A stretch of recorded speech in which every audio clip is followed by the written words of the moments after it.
എല്ലാവർക്കും നമസ്തേ. തമിഴ്നാട് ബി.ജെ.പി. മുൻ അധ്യക്ഷൻ അണ്ണാമലൈ ബി.ജെ.പി. വിട്ടതുമായി ബന്ധപ്പെട്ടൊരു വീഡിയോ ചെയ്യണമെന്ന് ആഗ്രഹിച്ചിരുന്നു.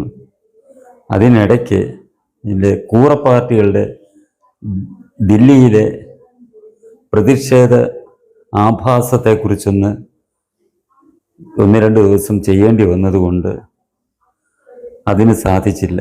ഇപ്പോൾ അത് ചെയ്യാം എന്ന് ഉദ്ദേശിച്ചുകൊണ്ട് ആ ഒരു വിഷയമാണ് എൻ്റെ വീഡിയോയുടെ ആധാരം. നമുക്കെല്ലാം അറിയാം, കേരളത്തെക്കാട്ടിൽ വളരെ മോശമായ അവസ്ഥയായിരുന്നു തമിഴ്നാട്ടിൽ ബി.ജെ.പിയുടേത്. കാരണം അവിടുത്തെ രാഷ്ട്രീയ സംസ്കാരം അതേ രീതിയിലാണ് ദ്രാവിഡ പാർട്ടികൾ വളർത്തിക്കൊണ്ടുവന്നത്. ഒന്നുകിൽ DMK അല്ലെങ്കിൽ AADMK, അണ്ണാ DMK എന്ന് നമ്മൾ ചുരുക്കി വിളിക്കുന്ന രണ്ട് ദ്രാവിഡ പ്രസ്ഥാനങ്ങൾ.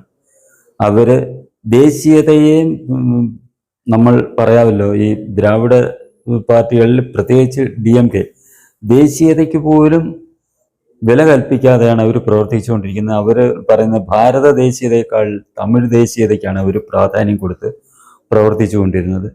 അങ്ങനെ അവിടുത്തെ ജനങ്ങളെ പോലും ഭാരത ദേശീയതയിൽ നിന്ന് അകറ്റി നിർത്തിക്കൊണ്ടിരുന്ന ഒരു സാഹചര്യമായിരുന്നു, അവസ്ഥയായിരുന്നു തമിഴ്നാട്ടിലുണ്ടായിരുന്നത് അടുത്ത കാലം വരെ. ഒരു കാലത്ത് തമിഴ്നാട് ഭരിച്ചിരുന്ന കോൺഗ്രസ് എന്ന ആ ഒരു ദേശീയ പാർട്ടി പോലും അവിടെ അപ്രസക്തമായ അവസ്ഥയാണ് നിലവിലുള്ളത്. ഇങ്ങനെയുള്ള സാഹചര്യത്തിലായിരുന്നു ബി.ജെ.പിയുടെയും പ്രവർത്തനം അവിടെ നടന്നുകൊണ്ടിരുന്നത്. ബി.ജെ.പി. എന്ന് കേട്ടാൽ കോൺഗ്രസിനോടുള്ളത് അത്ര മാത്രം പോലും ജനങ്ങൾക്ക് ഒരു അടുപ്പം ഉണ്ടായിരുന്നില്ല എന്നുള്ളതായിരുന്നു യാഥാർത്ഥ്യം. അങ്ങനെ ഇരിക്കെയാണ് അണ്ണാമലൈ എന്ന് പറയുന്ന ഒരു ചെറുപ്പക്കാരൻ, അദ്ദേഹം IPS ഓഫീസറായിരുന്നു. അതിപ്രശസ്തമായ രീതിയിൽ IPS പാസ്സായി ഒരു പോലീസ് ഓഫീസറായി IPS ഓഫീസറായി സർവീസിൽ കയറിയ ആളാണ്. ആ ജോലി രാജിവെച്ചിട്ട് അദ്ദേഹത്തിലെ ദേശീയ ബോധം ഉള്ളിൽ ജ്വലിച്ചു നിന്നത് കാരണം IPS ഉദ്യോഗം രാജിവെച്ചിട്ട് അദ്ദേഹം രാഷ്ട്രീയത്തിലിറങ്ങി. അദ്ദേഹം തിരഞ്ഞെടുത്ത രാഷ്ട്രീയ പാർട്ടി ഏതാണ്? ദേശീയതയ്ക്കൊപ്പം നിൽക്കുന്ന, ഈ ദേശത്തിന് വേണ്ടി പ്രവർത്തിക്കുന്ന ബി.ജെ.പി. എന്ന് പറയുന്ന പ്രസ്ഥാനത്തെയാണ് അദ്ദേഹം തിരഞ്ഞെടുത്തത്. അങ്ങനെ അദ്ദേഹം രാഷ്ട്രീയത്തിലിറങ്ങി ബി.ജെ.പിയിൽ ചേർന്നു. ബി.ജെ.പി. അദ്ദേഹത്തെ സംസ്ഥാന അധ്യക്ഷനാക്കി. അങ്ങനെ പ്രവർത്തനം മുന്നോട്ട് പോയി. അദ്ദേഹത്തിൻ്റെ പ്രവർത്തനത്തിൻ്റെ ഫലമായി AADMKയുടെയും ഒന്നിൽ അല്ലെങ്കിൽ DMKയുടെയും വാലായിട്ട് നിന്ന് പ്രവർത്തിച്ചിരുന്ന ബി.ജെ.പിയെ, അന്നൊക്കെ ഈ ബി.ജെ.പിക്ക് വെറും 2% വോട്ട് മാത്രം ലഭിച്ചുകൊണ്ടിരുന്ന ആ സാഹചര്യം. ആ സാഹചര്യത്തിലാണ് അണ്ണാമലൈ ബി.ജെ.പിയിലെത്തുന്നതും അദ്ദേഹത്തിൻ്റെ പ്രവർത്തന ഫലമായി ബി.ജെ.പിയിലേക്ക് പതിയെ പതിയെ ആളുകൾ അടുത്തുകൊണ്ടിരുന്നു. അദ്ദേഹം എന്താണ് ചെയ്തത്? കഴിഞ്ഞ കുറെ നാളുകളായി, 10 വർഷമായി സ്റ്റാലിൻ്റെ ഭരണം ഈ തമിഴ്നാടിനെ വളരെയേറെ ദുഷിപ്പിച്ചിരുന്നു. അവിടെ ഹിന്ദുക്കൾക്കെതിരായിട്ട് ഹിന്ദുധർമ്മം, സനാതനധർമ്മം മലേറിയ പോലെ മാരകമാണെന്നും അതിനെ ഉന്മൂലനം ചെയ്യണം എന്നും ഒക്കെ പറഞ്ഞുള്ള പ്രവർത്തനമായിരുന്നു സ്റ്റാലിൻ്റെ മകൻ്റെ ഭാഗത്തു നിന്നുണ്ടായിരുന്നത്. അദ്ദേഹം ആരാണ്? അവിടുത്തെ ഉപമുഖ്യമന്ത്രിയാണ് സ്റ്റാലിൻ്റെ മകൻ ഉദയനിധി സ്റ്റാലിൻ. ഇങ്ങനെയൊക്കെയുള്ള പ്രവർത്തനത്തിൽ കൂടി ജനങ്ങൾക്കെതിരായിട്ടുള്ള ഒരു, ഹിന്ദുക്കൾക്കെതിരായിട്ടുള്ള ഒരു പ്രവർത്തനമായിരുന്നു അവിടെ നടന്നുകൊണ്ടിരുന്നത്. അണ്ണാമലൈ അവിടെ എന്ത് ചെയ്തു? അവിടെ ചെറുപ്പക്കാർക്കിടയിൽ ഇറങ്ങി, താഴെ തട്ടിലിറങ്ങി പ്രവർത്തിച്ചു. ഈ സർക്കാരിനെതിരെ നല്ലൊരു ജനവികാരം ഇളക്കി വിട്ടു. ചെറുപ്പക്കാരെല്ലാം അദ്ദേഹത്തോടൊപ്പം ചേർന്ന് പ്രവർത്തിക്കാൻ തയ്യാറായി. അങ്ങനെ കഴിഞ്ഞ തെരഞ്ഞെടുപ്പിൽ അദ്ദേഹത്തിൻ്റെ പ്രവർത്തന ഫലമായി ബി.ജെ.പിക്ക് 11% വോട്ടാണ് അവിടെ ലഭിച്ചത്. 2% നിന്ന് 11% അദ്ദേഹം പാർട്ടിയെ വളർത്തി. സീറ്റൊന്നും കിട്ടിയില്ല എങ്കിലും ഒറ്റയ്ക്ക് നിന്ന് അത്രയും ലഭിക്കുക എന്ന് പറഞ്ഞാൽ വളരെ വലിയ, പ്രത്യേകിച്ച് തമിഴ്നാട്ടിലെ അവസ്ഥയിൽ വളരെ വലിയ വളർച്ചയായിരുന്നു ബി ജെ പിക്ക്. അങ്ങനെ അദ്ദേഹം പറഞ്ഞത്, ഒറ്റയ്ക്ക് നിന്ന് ബി ജെ പി നമ്മൾ വളർത്തിക്കൊണ്ടുവരണം എന്ന് പറഞ്ഞുള്ള ലക്ഷ്യത്തോടു കൂടി അദ്ദേഹം പ്രവർത്തിച്ചു. താഴെ തട്ടിലിറങ്ങി പ്രവർത്തിച്ചു. ജനങ്ങൾ അദ്ദേഹത്തിനോടൊപ്പം ചേരാൻ തുടങ്ങി. ബി ജെ പി പതിയെ പതിയെ തമിഴ്നാട് പിടിച്ചടക്കും എന്നുള്ള അവസ്ഥയെത്തി. അണ്ണാമലയുടെ ആ ഒരു പ്രവർത്തനത്തിന്റെ ഫലം, സർക്കാരിനെതിരായിട്ടുള്ള പ്രവർത്തനം, അവിടുത്തെ ജനങ്ങളെ സ്റ്റാലിൻ ഭരണത്തിനെതിരെ, DMKയുടെ ഭരണത്തിനെതിരായിട്ട് തിരിക്കുകയും ചെയ്തു. വളരെ വലിയൊരു ജനവികാരമായിരുന്നു DMKക്കെതിരെ തമിഴ്നാട്ടിൽ ഉയർന്നു വന്നത്. പക്ഷെ ദൗർഭാഗ്യകരം എന്ന് പറയട്ടെ, ഈ അണ്ണാമലൈ ഇത്രമാത്രം ജനങ്ങളെ തിരിച്ച് DMKക്കെതിരായിട്ട് കൊണ്ടുവന്നു. പക്ഷേ ആ BJPയുടെ കേന്ദ്ര നേതൃത്വം അത് മനസ്സിലാക്കിയില്ല.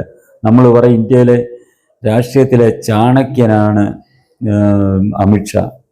അദ്ദേഹം പോലും ഇത് മനസ്സിലാക്കി അത് ഈ അണ്ണാമലയെ നിഷ്കരുണം തള്ളിക്കളഞ്ഞു എന്നുള്ളതാണ് ഏറ്റവും ദുഃഖകരമായ വസ്തുത. അദ്ദേഹത്തിൻ്റെ എന്താണ് അദ്ദേഹം ഇങ്ങനെ പ്രവർത്തിച്ചത്, അല്ലെ നരേന്ദ്രമോദി എന്താണ് ഇത് ഇങ്ങനെ തമിഴ്നാടിൻ്റെ കാര്യത്തിൽ പ്രവർത്തിച്ചതെന്ന് നമ്മൾക്ക് ദുഃഖം തോന്നും. കാരണം AIDMKയുടെ വാലായിട്ട് BJPയെ കൊണ്ട് കെട്ടണം എന്നായിരുന്നു അവിടുത്തെ മുൻ BJP സംസ്ഥാന പ്രസിഡന്റ്, അതായത് അണ്ണാമലൈ പ്രസിഡന്റ് ആകുന്നതിന് തൊട്ടുമുണ്ടായിരുന്ന ഒരു മഹതി ഉണ്ടായിരുന്നു, തമിഴിസൈ സൗന്ദരരാജൻ, അങ്ങനെ കണ്ട അവരുടെ പേര്. അവർക്ക് BJPയുടെ കാര്യത്തിലുള്ള ഒരു ആത്മാർത്ഥമല്ല അവരെ നയിച്ചിരുന്നത്. അവർക്ക് അവരുടെ സ്വാർത്ഥ താല്പര്യം, അവർക്ക് രാഷ്ട്രീയത്തിൽ കൂടി എന്തൊക്കെയോ നേടണം എന്നുള്ള ഒരു മനോനിലയിൽ പ്രവർത്തിക്കുന്ന ഒരു സ്ത്രീയായിരുന്നു അവർ. എന്നാൽ അതുകൊണ്ട് അവര് DMKയുടെ വാലായിട്ട് നിന്ന് അതിൽ കൂടി കിട്ടാവുന്നതൊക്കെ നേടിയെടുക്കാനാണ് അവർ ശ്രമിച്ചത്. അവരുടെ താല്പര്യം അനുസരിച്ചാണ്.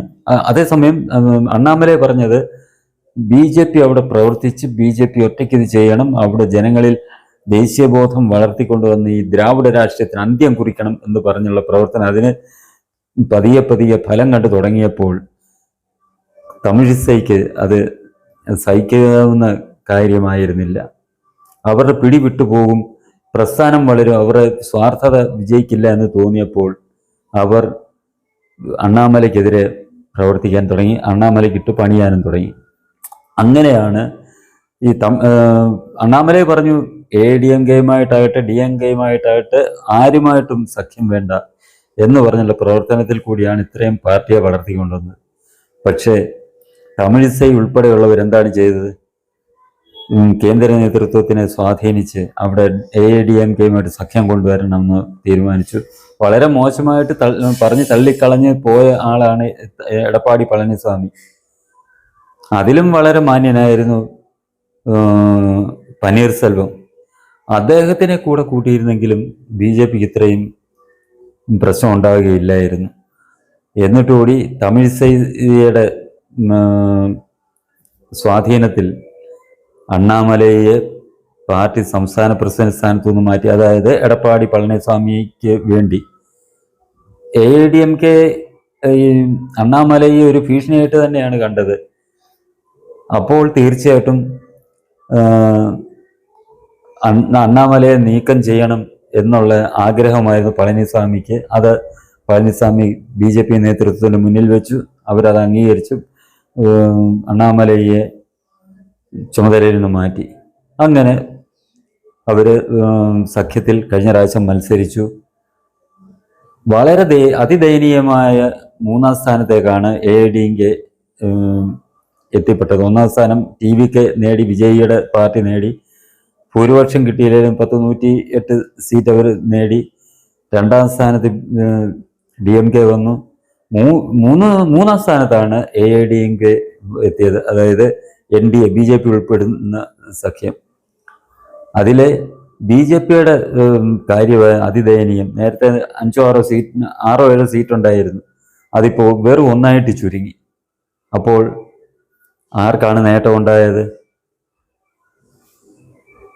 BJPക്ക് ഒരു നേട്ടം ഉണ്ടായില്ല, തമിഴിസൈക്ക് നേട്ടം ഉണ്ടായിക്കണം. തമിഴിസൈ ഉൾപ്പെടെ തോറ്റു. അതാണ് ഏറ്റവും വലിയ രസകരമായ വസ്തുത. ഇവർക്ക് വേണ്ടി നയനാർ രാജേന്ദ്രൻ എന്ന് പറയുന്ന ഒരു ആളിനെ, അദ്ദേഹം AIDMKയിൽ നിന്ന് BJPയിലെത്തിയ ആളാണ്. നല്ലവനൊക്കെയാണ്, വലിയ കുഴപ്പക്കാരൊന്നും അല്ല. പക്ഷേ അണ്ണാമലയുടെ കഴിവില്ലായിരുന്നു എന്നുള്ളത് നമ്മൾ മനസ്സിലാക്കുക. തമിഴിസൈയുടെയൊക്കെ ആഗ്രഹത്തിനനുസരിച്ച് അദ്ദേഹത്തെ ഇതാക്കി, അദ്ദേഹം പോലും തോറ്റു എന്നുള്ളതാണ് രസം. അവിടെയും എന്താണ് ചെയ്തത്? അണ്ണാമലയെ ഒതുക്കുകയായിരുന്നു ചെയ്തത്. അണ്ണാമലയ്ക്ക് സീറ്റ് കൊടുത്തില്ല. അദ്ദേഹത്തിനോടൊപ്പം നിൽക്കുന്നവർക്ക് പോലും സീറ്റ് കൊടുക്കാതെ തമിഴിസൈക്ക് വേണ്ടി BJPയുടെ കേന്ദ്ര നേതൃത്വം ഒതുക്കി ഒരു മൂലക്കിരുത്തുകയായിരുന്നു ചെയ്തത്. പക്ഷേ അത് അണ്ണാമല എന്നിട്ടും പാർട്ടിക്കെതിരായിട്ട് ഒന്നും പറഞ്ഞില്ല. ഇതിനിടയ്ക്ക് നമ്മൾ ചിന്തിക്കേണ്ട ഒരു കാര്യമുണ്ട്. ഈ DMK സർക്കാരിനെതിരായി ജനങ്ങളിലെ ഒരു വികാരം ഉണർത്തിയെടുത്തതിൻ്റെ ഫലം കൊയ്തതാണ് ആരാണ്? ജോസഫ് വിജയ് ആണ്. അദ്ദേഹം സിനിമാ നടൻ എന്നതിലുപരി ജനങ്ങളുമായിട്ട് ഒരു രീതിയിൽ ബന്ധമുള്ള ആളല്ല. ഒരു സിനിമാ നടന്റെ ഗിമ്മിക്കുകൾ കാണിക്കും എന്നേ ഉള്ളായിരുന്നു. ഇത് താഴെ തട്ടിലിറങ്ങി പ്രവർത്തിച്ച് DMKക്കെതിരായിട്ടുള്ള ജനവികാരം ഇളക്കി വിട്ട അണ്ണാമലൈ BJP അദ്ദേഹത്തിനെ ഒതുക്കി. അദ്ദേഹം ഒന്നുമല്ല, അദ്ദേഹം തെരഞ്ഞെടുപ്പ് പ്രക്രിയയിൽ പോലും അദ്ദേഹത്തിനെ പങ്കെടുപ്പിച്ച ഒരു സ്ഥാനാർത്ഥി പോലും ആക്കിയില്ല എന്നുള്ളത് ജനങ്ങൾ കണ്ടു. അവർ തീർച്ചയായിട്ടും അണ്ണാമലയുടെ നേതൃത്വത്തിലായിരുന്നു BJPയുടെ തെരഞ്ഞെടുപ്പ് പോരാട്ടം എന്ന് ഉണ്ടായിരുന്നുവെങ്കിൽ ഈ വിജയ്ക്ക് കിട്ടിയ വോട്ടിൽ നല്ലൊരു ശതമാനവും അണ്ണാമലയ്ക്കും BJPക്കും ലഭിക്കേണ്ടതായിരുന്നു. കാരണം അതേ രീതിയിൽ ഉഴുതുമറിച്ചിട്ട ആളാണ് അണ്ണാമലൈ. ജനങ്ങൾക്കുള്ളിൽ DMKക്കെതിരായിട്ടുള്ള വികാരം വളർത്തിയെടുത്ത നേതാവ്. അവരുടെ മുന്നിൽ മറ്റൊരു ആൾട്ടർനേറ്റീവ് ഇല്ലായിരുന്നു. AIDMKയെ ജനങ്ങൾ വെറുത്തതാണ്. പിന്നീട് അവർ പ്രതീക്ഷയോടെ കണ്ടിരുന്ന ആളായിരുന്നു അണ്ണാമലൈ. സമയമായപ്പോൾ അണ്ണാമലയെ BJP ഒതുക്കി. അണ്ണാമലയ്ക്ക് ഒരു റോളും ഇല്ലാതായതോടുകൂടി അവർ പിന്നെ കണ്ട ഒരു മാർഗമാണ് ഇവരെ തോൽപ്പിക്കാൻ TVKയ്ക്ക് വോട്ട് ചെയ്യുക. അണ്ണാമലയ്ക്കും BJPക്കും ലഭിക്കേണ്ട വോട്ടുകളാണ് TVKയ്ക്ക് ലഭിച്ചത്. അങ്ങനെയാണ് അവർ അത്രയെങ്കിലും സീറ്റ് നേടിയത്. അല്ലായിരുന്നു എന്നുണ്ടെങ്കിൽ BJP അധികാരത്തിൽ വരുമായിരുന്നോ വരത്തില്ലായിരുന്നു എന്നുള്ളത് ഇപ്പോൾ ഉറപ്പിച്ച് പറയാൻ ഞാൻ ആളല്ല. പക്ഷെ എൻ്റെ വിശ്വാസം ഈ TVKയുടെ സ്ഥാനത്ത് അത്രയെങ്കിലും സീറ്റ് നേടാൻ ഉള്ള പ്രാപ്തിയിൽ BJPയെ എത്തിക്കുമായിരുന്നു എന്നുള്ളത് തന്നെയാണ് ഞാൻ വിശ്വസിക്കുന്നത്. കാരണം എത്രയോ BJP പെട്ട ഒരു അണ്ണാമലയോടൊപ്പം ചേർന്ന് പ്രവർത്തിച്ച ആൾക്കാർ ഈ അണ്ണാമലയോടുള്ള ഈ ഒരു അവഗണന കാരണമായിരിക്കാം അവർ TVKയിലോട്ട് പോയത് നമ്മൾ കാണുന്നുണ്ടായിരുന്നു. അപ്പോൾ തന്നെ നമ്മൾ മനസ്സിലാക്കുക, BJPയുടെ കേന്ദ്ര നേതൃത്വം എടുത്ത തീരുമാനം എത്രമാത്രം തെറ്റായിരുന്നു എന്നുള്ള കാര്യം. അത് TVK മുതലെടുത്തു. ജോസഫ് വിജയ് അത് ഗുണമായി ഭവിച്ചതുകൊണ്ട് അദ്ദേഹം മറ്റ് കക്ഷികളെ കൂടെ ചേർത്ത് മുഖ്യമന്ത്രി പദവിയിലേറുകയും ചെയ്തു. ഇതെങ്കിലും കണ്ടിട്ട് BJP കേന്ദ്ര നേതൃത്വം യാഥാർത്ഥ്യം മനസ്സിലാക്കി അവർ തെറ്റ് തിരുത്താൻ ശ്രമിക്കും എന്നായിരുന്നു ഞാൻ പ്രതീക്ഷിച്ചത്. പക്ഷെ അതുണ്ടായില്ല. വീണ്ടും BJP എന്താണ് ചെയ്തത്? അണ്ണാമലയെ അകറ്റി നിർത്താനാണ് ചെയ്തത്. BJPക്ക് ഒരു ഗുണവും ചെയ്യാത്ത തമിഴിസൈക്ക് കൂടുതൽ പ്രാധാന്യം കൊടുത്തുകൊണ്ട് BJPയുടെ വളർച്ചയെ ഇല്ലാതാക്കും എന്ന ഘട്ടം വന്നപ്പോൾ വേദനയോടുകൂടിയാണ് അണ്ണാമലൈ പടിയിറങ്ങിയത്. അന്നേരവും ഞാൻ കരുതി കേന്ദ്ര നേതൃത്വം അദ്ദേഹത്തെ BJP എന്ന പ്രസ്ഥാനത്തിൽ നിന്ന് അകന്നു പോകാൻ അനുവദിക്കുകയില്ല എന്നാണ് ഞാൻ കരുതിയത്. RSS എങ്കിലും അദ്ദേഹത്തെ കൂടെ നിർത്താൻ ശ്രമിക്കും എന്ന് ഞാൻ പ്രതീക്ഷിച്ചു. പക്ഷേ RSSന് അവിടെ BJPയുടെ കാര്യത്തിൽ വലിയ റോൾ ഉള്ളതായിട്ട് എനിക്ക് തോന്നുന്നില്ല. കാരണം പല കാര്യങ്ങളിലും അങ്ങനെയാണ് പോക്ക്. തമിഴ്നാട്ടിലെ RSSന് വലിയ സ്വാധീനമില്ലാത്തത് കൊണ്ട് ശക്തമായ ഒരു നിലപാടെടുക്കാൻ തമിഴ്നാട്ടിൽ RSSന് ഒരു നേതൃത്വമില്ല എന്ന് തോന്നുന്നത് കൊണ്ട് അതുകൊണ്ടായിരിക്കാം ഈ അണ്ണാമലൈ വേദനയോടെയാണെങ്കിലും അദ്ദേഹം BJPയുടെ പടിയിറങ്ങിയത്.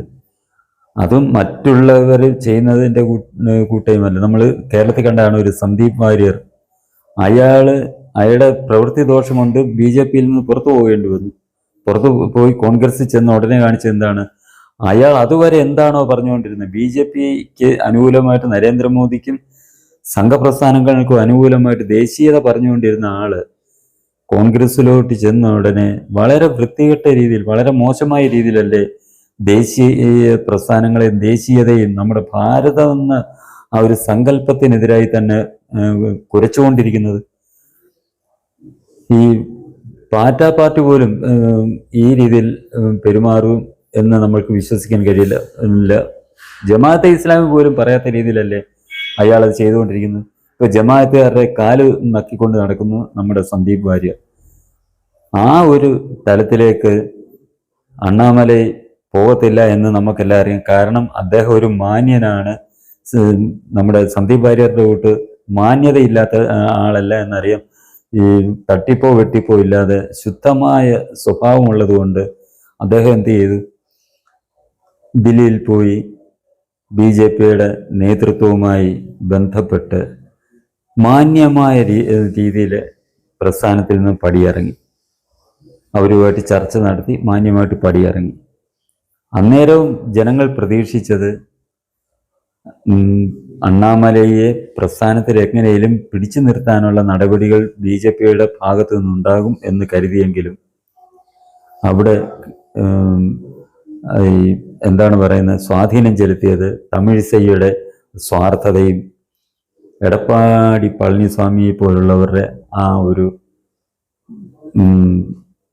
പ്രഭാവവുമാണ്. ഒരു ഗുണവുമില്ലാത്ത കക്ഷികളാണ് എടപ്പാടി പളനിസ്വാമിയും സംഘവും BJPക്ക്. അവരുടെയൊക്കെ താളത്തിന് ഒപ്പം അനുസരിച്ച് BJP കേന്ദ്ര നേതൃത്വം അദ്ദേഹത്തിന് പടിയിറങ്ങി പോകാനുള്ള സാഹചര്യമാണ് ഒരുക്കി കൊടുത്തത്. ഇത് തമിഴ്നാട്ടിലെ മാത്രമല്ല, കേരളം ഉൾപ്പെടെ ദക്ഷിണേന്ത്യയിലെ ഈ പ്രസ്ഥാനത്തെ സ്നേഹിക്കുന്ന വളരെയേറെ ജനങ്ങൾക്ക്, പ്രത്യേകിച്ച് ചെറുപ്പക്കാർക്ക് ദുഃഖമാണ് ഉണ്ടാക്കിയിരിക്കുന്നത്. അവരുടെ പ്രതീക്ഷകൾക്കാണ് മങ്ങലേറ്റിരിക്കുന്നത്. ഇദ്ദേഹം അണ്ണാമലൈ പുറത്തിറങ്ങി അദ്ദേഹം വെറുതെ ഇരിക്കാൻ തീരുമാനിച്ചില്ല. അദ്ദേഹം രാഷ്ട്രീയത്തിൽ സജീവമായി തന്നെ നിൽക്കാൻ തീരുമാനിച്ചു. രാഷ്ട്ര സേവനമാണ് അദ്ദേഹത്തിൻ്റെ ലക്ഷ്യം. അതിനുവേണ്ടിയാണല്ലോ അദ്ദേഹം ഇത് വിട്ടത് തന്നെ, ഈ IPS വിട്ടത് തന്നെ. അദ്ദേഹം ഇറങ്ങി ഒരു അബ്ദുൽ കലാം, നമ്മുടെ മഹാനായ APJ അബ്ദുൽ കലാമിൻ്റെ പേരിൽ ഒരു പഠന കേന്ദ്രം തുടങ്ങി. അദ്ദേഹത്തിൻ്റെ ആ ഒരു സോഷ്യൽ മീഡിയ സൈറ്റിൽ പെട്ടെന്ന് തന്നെയല്ലേ 10-15 ലക്ഷം പേർ ജോയിൻ ചെയ്ത്. അതിൽ നിന്ന് തന്നെ മനസ്സിലാക്കണം അദ്ദേഹത്തിൻ്റെ സ്വാധീനം എത്രമാത്രം ഉണ്ടെന്ന്. അത്രമാത്രം ജനസ്വാധീനം ഉള്ള അണ്ണാമലൈ തമിഴ്നാട്ടിൽ ഒരു പുതിയ പ്രസ്ഥാനവുമായിട്ട് രംഗത്ത് വരാൻ തുടങ്ങുന്നു. ആ പ്രസ്ഥാനത്തിലൂടെ ദേശീയത അവിടെ വളരട്ടെ, ദേശബോധമുള്ള തമിഴർ വളർന്നു വരട്ടെ. അതേപോലെ തന്നെ നമ്മുടെ സനാതനധർമ്മത്തിന് എതിരായി പ്രവർത്തിക്കുന്ന ഇത്തരം ജോസഫ് വിജയുടെയും DMKയുടെയും AIDMKയുടെയും പ്രവർത്തനങ്ങളെ അവിടെ ഇല്ലാതാക്കാൻ ഉള്ള സാഹചര്യം ഒരുങ്ങട്ടെ എന്ന് മാത്രം നമുക്ക് പ്രാർത്ഥിക്കാം. അതിനായിട്ട് അദ്ദേഹത്തിന് ജഗദീശ്വരൻ എല്ലാ ശക്തിയും ആയുസ്സും നൽകട്ടെ എന്ന് മാത്രം പ്രാർത്ഥിക്കാൻ നമുക്ക് കഴിയും. അദ്ദേഹത്തിൻ്റെ എല്ലാ വിജയങ്ങൾക്കും, അദ്ദേഹത്തിൻ്റെ ഭാവിയിൽ എല്ലാ വിജയങ്ങളും നേരുകയാണ് ഞാനും എൻ്റെ ഈ വന്ദനം ന്യൂസ് എന്ന യൂട്യൂബ് ചാനലും. ഈ ചാനൽ നിങ്ങൾക്കിഷ്ടമായെങ്കിലും പുതിയ വീഡിയോകൾ ലഭിക്കുന്നതിനും ചാനൽ സബ്സ്ക്രൈബ് ചെയ്യുക. തുടർന്ന് വരുന്ന ബെൽ ബട്ടണുകളിലും അമർത്തുക.